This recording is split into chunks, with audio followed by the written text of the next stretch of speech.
Breaking news! The locker room vibes around the Detroit Lions are sizzling, and I've got some bombshell updates that could shake the entire offseason. Rumor has it that none other than TJ Watt might have his eyes set on Detroit, and specifically on playing under Dan Campbell. I know.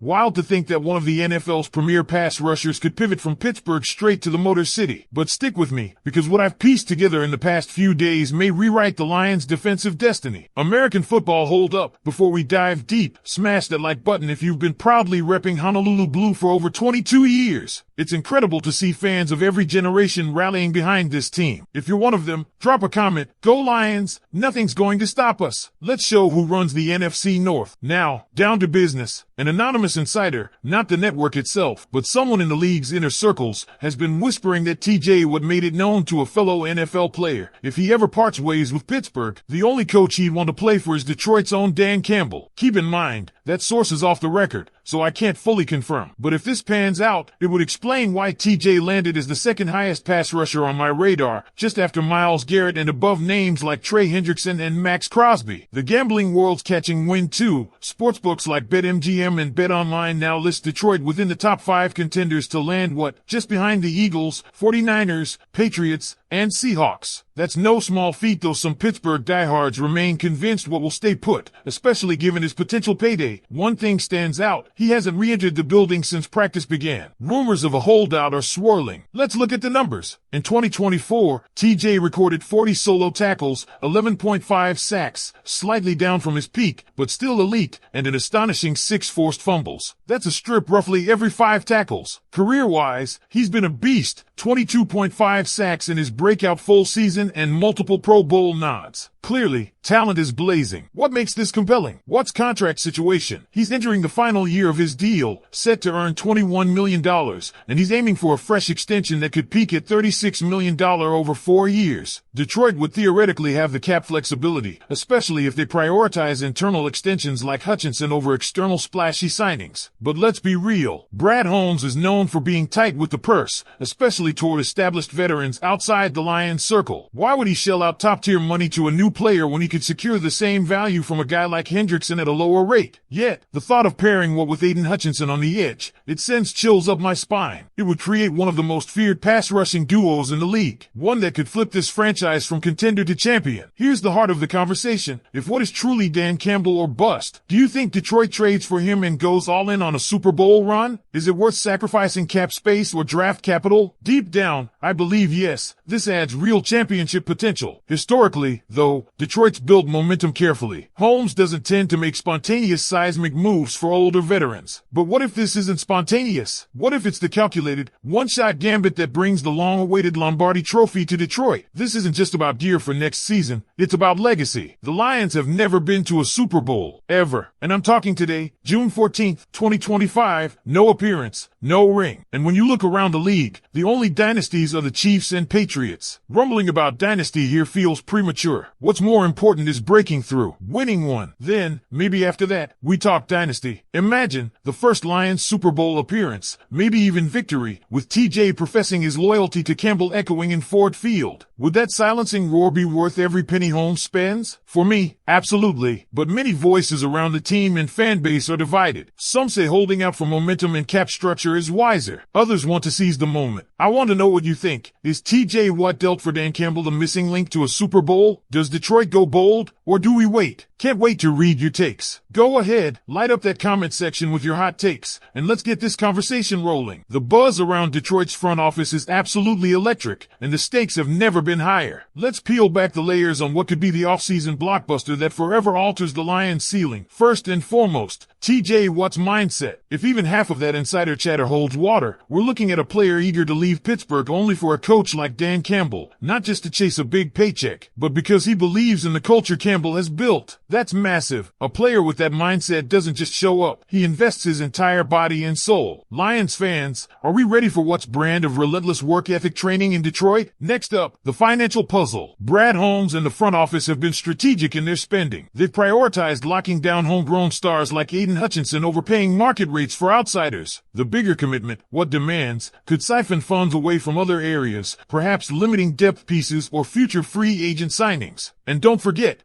trading for what would almost certainly mean sacrificing draft capital. If Bradley Holmes sends a first or second round pick, potentially packaged with picks, to Pittsburgh, that's weighty for a team that has gotten meaningful contributions from rookies and mid-round picks in recent years. Consider also the importance of cap management. Detroit is flush compared to many teams, but they're not limitless. Giving what a 4-year, $36M average deal would make him one of the highest paid outside linebackers, above even Hutchinson. That could create roster pressure. Detroit would have to plan accordingly to avoid future financial holes. But let's shift to the X's and O's for a moment. The football reasoning. A hungry, elite pass rusher like Watt alongside Hutchinson creates one of the most formidable edge duos in the NFL. Opposing quarterbacks would be under constant siege. Detroit's defensive identity has been building steadily, and injecting elite talent into that unit could push them from top 10 defense to a legitimate top-tier postseason force. Imagine the red zone in playoffs, Watson, Mahomes, Hurts facing that front seven. Detroit would be sending a message to the league. We're here, and we mean business. Now, temperament. Brad Holmes can and will move mountains when he's convinced of the vision. He's shown willingness to make aggressive moves, like drafting Hutchinson number 2 overall and trading picks to move up in drafts. But is Watt that level of asset? That's the discussion. Bringing in a guy like Watt, who supposedly is ready to play for Campbell above all, suggests Detroit could pivot from calculated risk to championship-level swing. And Holmes might be listening. What about Pittsburgh? They aren't eager to let their best defensive player walk. Watt has been a centerpiece of their franchise identity, an emotional leader, a homegrown star, a fan favorite. The Steelers likely want to re-sign him. But if Watt truly signals he wants out, and if we're entering contract territory that doesn't align with Pittsburgh's plans, they may take the trade. Detroit would need to strike before Pittsburgh feels cornered. That means negotiations could heat up soon, and fast. Think about the fans. Detroit has never been to a Super Bowl, not once. As of June 14, 2025, no Super Bowl appearance or ring, not one. The Lions are the only NFC franchise still wallowing in that drought, and it's been 90-plus years of waiting. If what is the catalyst that solidifies this defense and sends us to the promised land, it's not just a move, it's history. But if Holmes plays it safe, chooses the fiscally conservative route, and Watt stays put in Pittsburgh, will that move raise questions? Will the chorus of fans and analysts begin to wonder, what if? Let's not forget the cultural ripple effect of acquiring a star with genuine desire to be here. Locker room dynamics, veteran leadership, mentorship to younger players. A guy ready to plug in here could accelerate growth across the board. Campbell's leadership already brands Detroit as a tough, blue-collar, no-quit team, adding what amplifies that message. On the flip side, there are risks. If Watt gets injured or regresses, Detroit has dropped serious assets and salary for marginal returns. Draft capital is finite. Cap flexibility is finite. If he doesn't play up to expectations, the consequences are amplified. We've seen dream signings backfire before in football. So, the true question is timing and commitment. Are we willing to pull the trigger? If Watt declares, quietly but clearly, that he's coming here, happens with a trade and contract lined up before July, and Detroit makes the commitment, then yes, this becomes the defining offseason move we've been hoping for. But if either side wavers, if Pittsburgh offers a big extension, if Holmes balks, if Watt softens, this bubble bursts fast.